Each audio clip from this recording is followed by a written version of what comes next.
Olá, sejam bem-vindos de volta. Estamos na terceira aula da nossa série dos 10 passos de investigação de surto. Hoje com o passo 3, como verificar o diagnóstico, um passo fundamental na investigação, que é então você ter o apoio e a discussão laboratorial para avançar na investigação. E nada, ninguém melhor do que para falar sobre esse tema do que o Alexandre Menezes. Alexandre Menezes é membro do Conselho Diretivo da PROEP, para quem não sabe. Ele também é egresso do EpiSUS. O EpiSUS, para quem não conhece, é o programa de treinamento em epidemiologia de campo do Ministério da Saúde. Muitos países têm esse treinamento, hoje são mais de 100 países aí pelo mundo que tem esse programa. E o Alexandre Menezes, com isso, tem uma experiência enorme em investigação de surto nos diferentes temas e também está como diretor do NHR Brasil, que é uma organização não governamental holandesa que trabalha no combate à hanseníase. Então, tem toda uma experiência no tema e vai poder contribuir conosco nesse terceiro passo. Espero que gostem. As aulas ficarão temporariamente, como eu já havia comentado, aqui no nosso canal do YouTube. Façam suas sugestões para temas para as próximas aulas, depois que nós terminarmos a série dos 10 passos. Lembrando que os 10 passos é só a primeira série de aulas. E conte conosco. Até mais.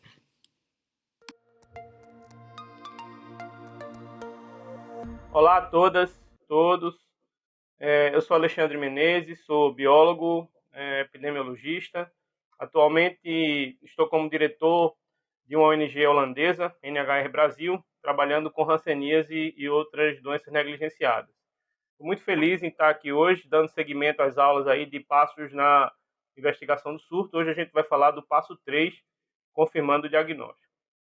Então, considerando que a gente vai falar desse passo 3, como a gente tem aqui nesse slide, né, o objetivo dessa apresentação, desse debate que a gente vai fazer hoje, é falar um pouco sobre a condição para confirmar o diagnóstico e aí seguir em frente com a investigação.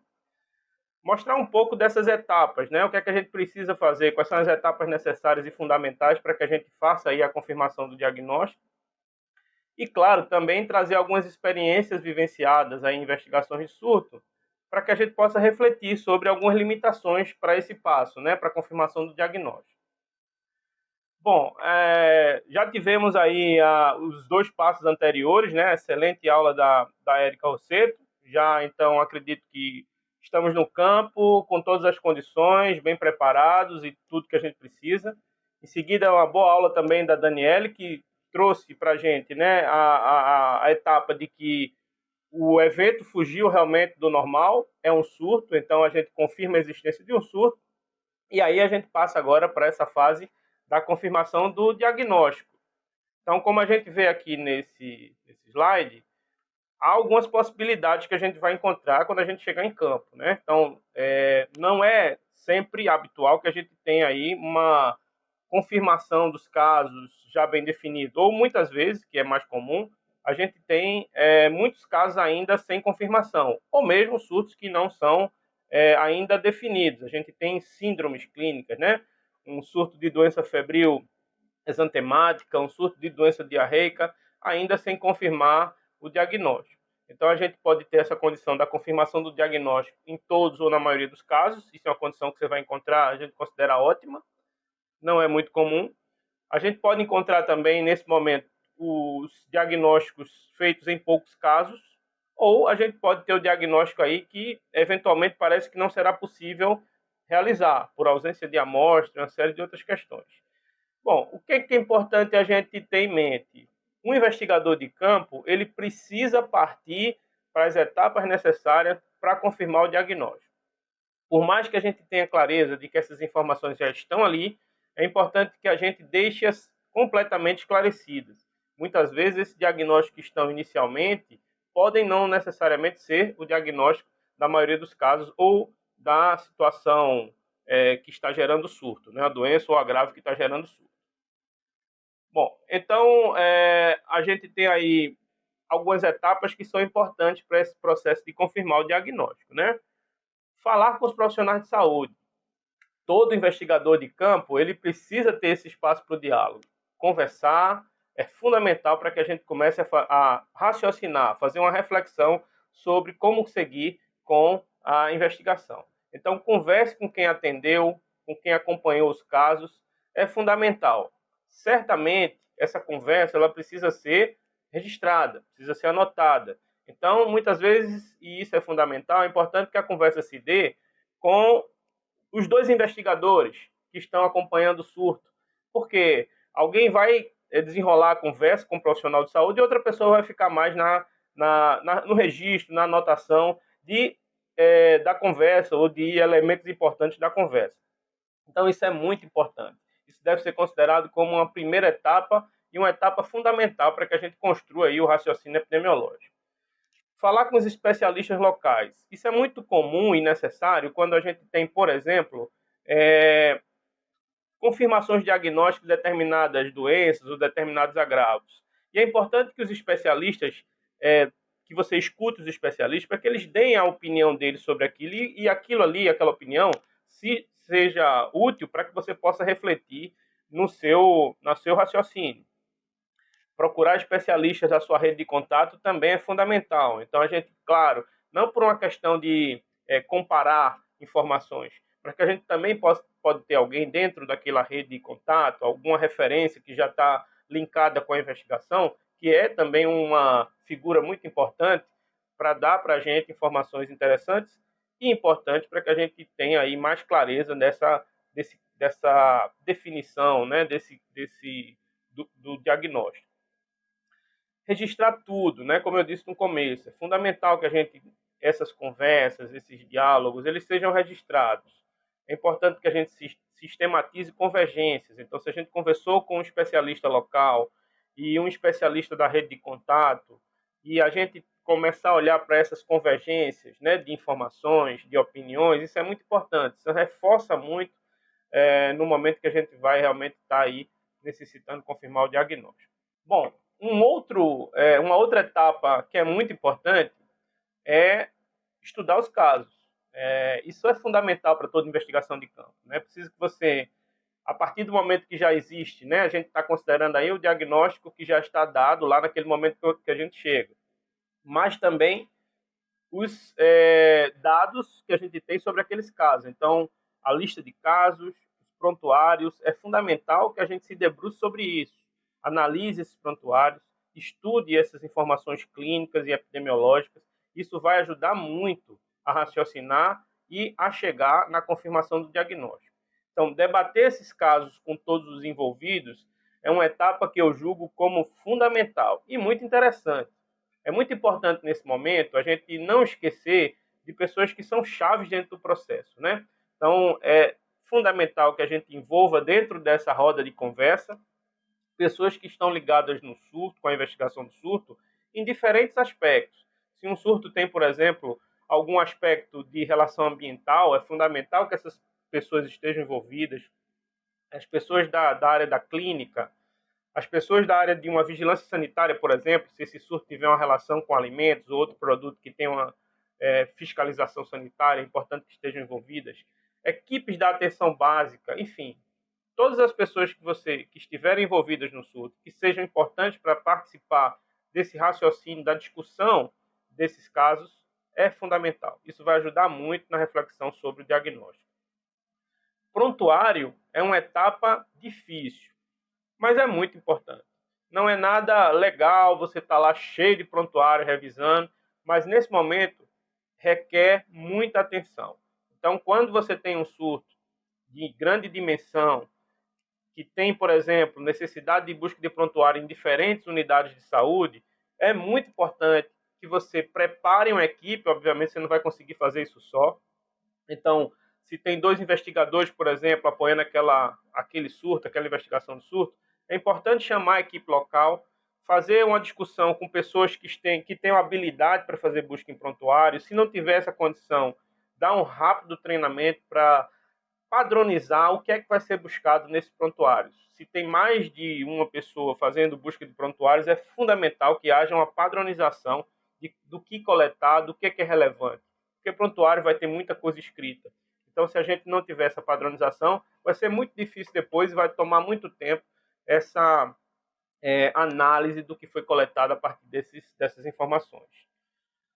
Estude as possibilidades, estude, isso é fundamental. Principalmente quando você ainda não tem um diagnóstico confirmado. E mesmo quando tem, é muito importante confrontar o que existe com, de fato, o que está lá sendo apontado como o caso, né, ou a doença que está sendo confirmada. Então, analise artigos, busque em livros, é muito importante que isso seja feito. Isso não quer dizer desconfiança daquele diagnóstico, mas é realmente buscar ter certeza de que a partir desse momento em que você está confirmando o diagnóstico, você está partindo com muito mais segurança para uma investigação, sabendo do que você está procurando, que se trata aquele surto. Bom, esse momento em que a gente para estudar os casos, para analisar prontuários, é um momento muito bom para a gente envolver os colegas locais. Uma investigação, ela cursa de uma forma muito mais exitosa, e isso pode ter certeza, via de regra, se a gente conseguir envolver o máximo possível os colegas que estão daquele local, no município, do estado. Isso é fundamental. Então, essas investigações que a gente consegue fazer envolvendo as pessoas de uma forma, desde o início, elas com certeza vão ter aí uma condição de cursarem de uma forma muito mais exitosa e com certeza também com muito mais possibilidade de a gente estar acertando. Bom, quando é que a gente vai recorrer ao laboratório? Bom, em linhas gerais, é uma etapa que é fundamental e que é feita, e muitas vezes até antes da gente chegar para iniciar a investigação. E aí a gente tem uma série de etapas, né, aí que a gente pode listar dentro desse momento de caminhar as amostras para recorrer ao laboratório. Testes de diagnóstico laboratorial que confirmam a etiologia. São fundamentais, são necessários. Mas é preciso que a gente entenda que eles não são infalíveis. Lá na frente eu vou dar alguns exemplos. Então é importante que a gente tenha clareza de que essa amostra foi coletada adequadamente, dentro do período da infecção adequado, recomendado para aquele teste que a gente está encaminhando. É importante que a gente acompanhe o processo para verificar se o acondicionamento dessa amostra ele foi também adequado. Então, muitas vezes a gente tem falsos negativos em função de um mau acondicionamento da amostra. Então, a recorrer ao exame laboratorial a partir de testes que confirmam a etiologia, ou seja, testes que vão identificar o agente causador, eles são etapas fundamentais. Mas é importante que a gente analise todo o processo, porque pode ser que as falhas dentro desse processo, de mal coleta em tempo inadequado, ou mesmo, né, a possibilidade de uma reação cruzada com outras doenças, isso é preciso que a gente faça uma reflexão. Bom, e aí a gente tem outros vários exames, né?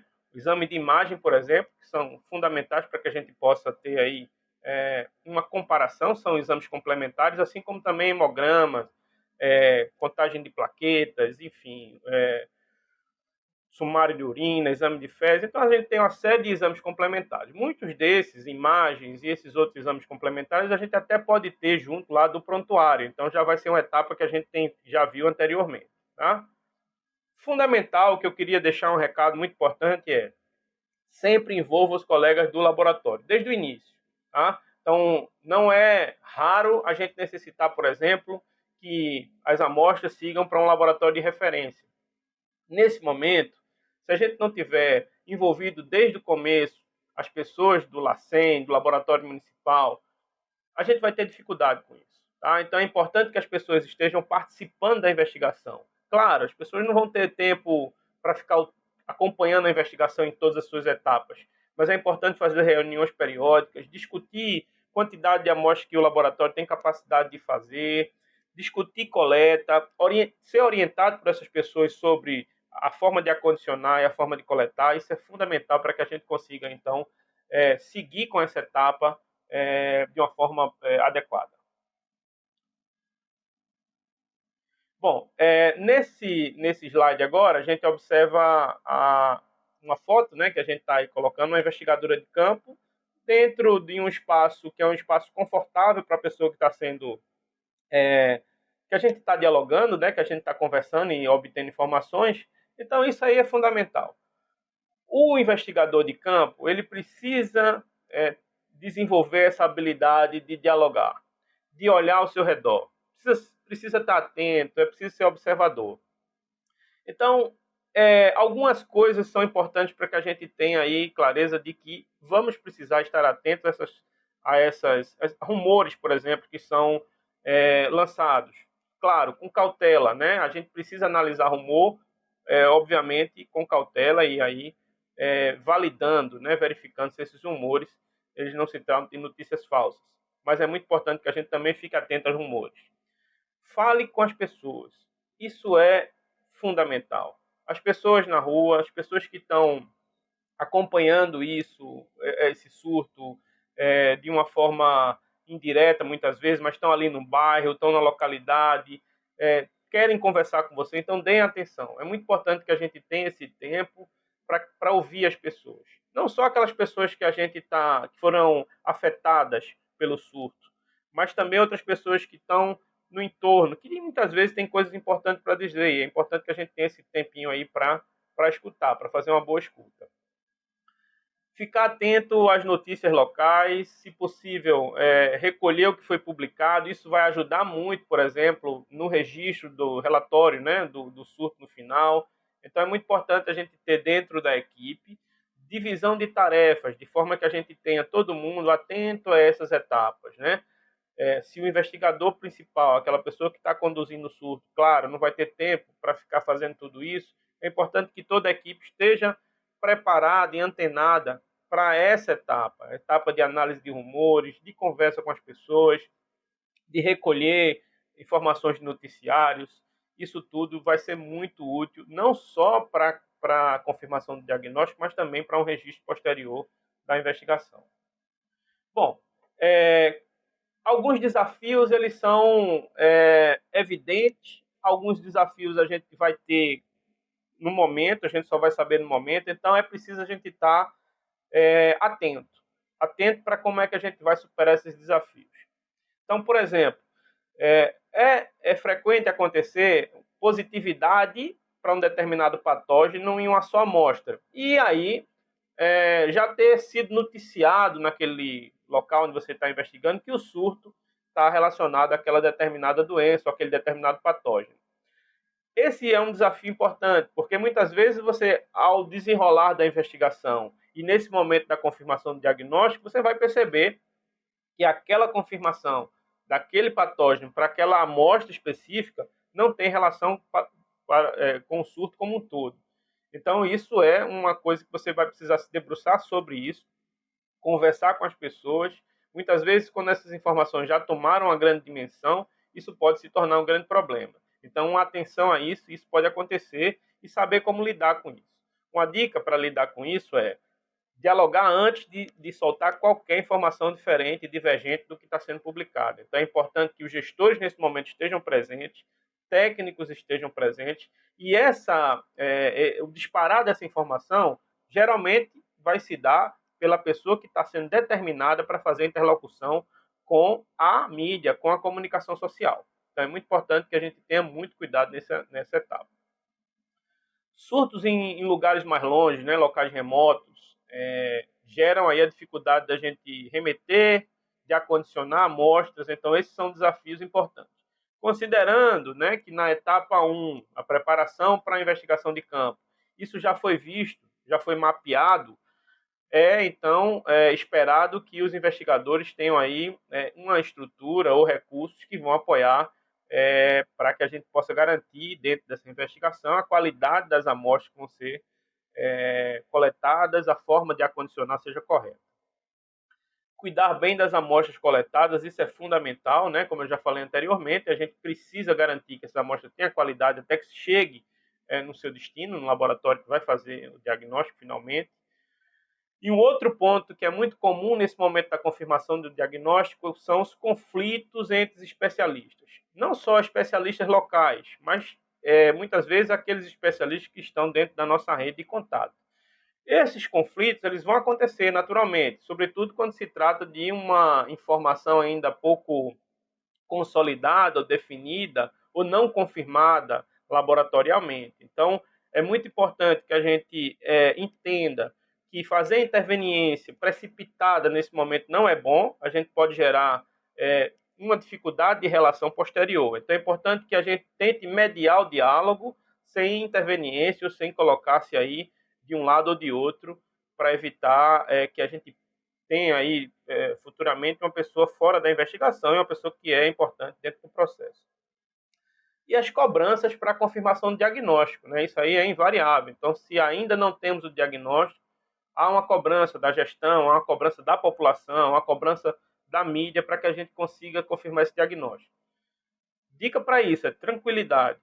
É importante que a gente saiba filtrar essa pressão, porque soltar diagnóstico precipitado é muito pior do que a gente segurar aí um pouco, né, para que a gente tenha, ou pode ser até que não tenha, mas que a gente consiga ter clareza de dar essa informação sobre esse passo de uma forma adequada e considerando todas as possibilidades. Bom, agora eu vou falar aí rapidamente algumas experiências vividas, né, que tem relação aí com essa etapa da investigação do surto. Um surto que investigamos em 2004 no Distrito Federal, um surto que teve uma grande repercussão, a primeira vez que tinha se registrado, né, a hantavirose naquela região do Distrito Federal e nos municípios do entorno também em Goiás. Já falei um pouco sobre isso, né, numa aula que o Jonas deu, então um trecho da aula eu trouxe um pouco sobre esse surto de hantavirose. E aí o que é que eu queria colocar com relação a essa etapa da confirmação do diagnóstico?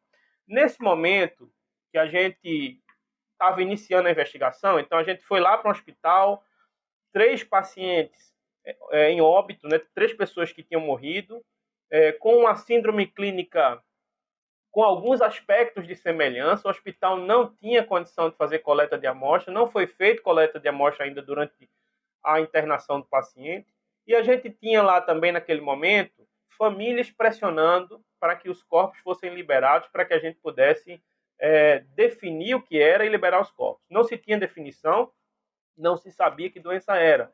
E era fundamental, dentro daquela condição crítica, que a gente pudesse coletar o mínimo possível de amostra. Então, esse momento, a gente sai completamente da teoria, do que a gente aprendeu, para a gente enfrentar uma vida real que ela não é fácil. Então, foi necessário que a gente fosse lá fora, conversasse com os familiares, respeitando aquele momento de dor, sendo ético, mas, claro, também sendo colocando para aqueles familiares a importância que a gente, a necessidade que a gente tinha de fazer coleta de algumas amostras biológicas. Então, convencer pessoas dentro do hospital, cirurgião, dentro do hospital que não tinham um necrotério, que a estrutura de serviço de verificação de óbito também não existia naquele momento, foi fundamental para que a gente pudesse coletar o mínimo possível de amostra biológica, né, tecido, para que a gente pudesse encaminhar para o diagnóstico. E foi isso, de fato, que gerou posteriormente a condição de a gente fazer o diagnóstico de uma doença que estava sendo aí abordada como várias possibilidades, né? A gente tinha leptospirose como um caso provável, né? Dengue também, mas estava sendo já noticiada como essas possibilidades. E ao final a gente conseguiu identificar que foi hantavirose. Então, o que é que eu queria dizer com essa experiência? Né? É muito importante que a gente se empenhe muito para a gente obter as amostras, para ter uma análise laboratorial, claro, respeitando, considerando, né, o que a gente tem como mais importante dentro da investigação e de qualquer atividade, sobretudo na área da saúde, ética. Sendo ético, mas se empenhando para que a gente consiga realmente ter amostras para poder confirmar o diagnóstico. E também é importante, né, se você não tem experiência com armazenamento de amostra, procure alguém que ajude. Nesse momento, a gente precisou ir para o LACEN tarde da noite, já que foi o momento que a gente conseguiu concluir, né, aquelas pequenas necrópsias com a ajuda lá do cirurgião do hospital. E quando a gente chegou lá, como fazer? Onde é que a gente ia guardar? Guarda na geladeira? Bom, se fosse uma doença bacteriana, a gente ia perder a amostra. Então, é muito importante que você procure apoio nesse momento, tire dúvidas, para que possa ser feito o acondicionamento da amostra de forma adequada. Um outro exemplo, o surto de Chagas agudo na região ali do litoral, né, de Itajaí, Santa Catarina, no ano de 2005. Haviam 3 casos com confirmação sorológica para leptospirose através do teste ELISA, E isso, por si só, dava como finalizado. Só que havia muitas discussões. Profissionais experientes que não concordavam com aquele diagnóstico, porque, claro, toda a característica clínica daqueles casos diziam contra. Então, a partir da astúcia e de curiosidade da equipe do LACEN, local do estado de Santa Catarina, que se descobriu, por um acaso, olhando novamente as lâminas de sangue daquelas pessoas que foram a óbito, se descobriu o Trypanosoma cruzi. Então é muito importante que a gente, nesse caso, isso é um bom exemplo do que eu falei lá atrás um pouco, né? A gente precisa respeitar e considerar os diagnósticos, mas entender que eles não são infalíveis. O que é que a gente avalia? Possivelmente, nesse painel sorológico para leptospirose, havia possibilidade de uma reação cruzada aí com o Trypanosoma cruzi que não tinha sido identificado pelo fabricante e apareceu aí, né? Então, essa é uma possibilidade.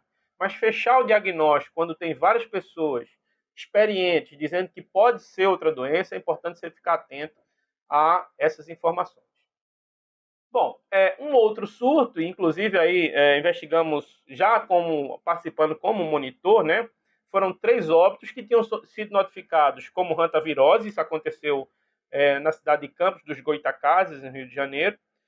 E ao final, durante a investigação, nós percebemos, levantando os dados de prontuário, que não tinha nenhuma relação com hantavirose, e sim, possivelmente, por uma intoxicação por carbamato. Então, naquela cidade, né, não existia um serviço de verificação de óbito naquele momento, os corpos das crianças foram examinados no IML local, que não chegou a nenhuma conclusão.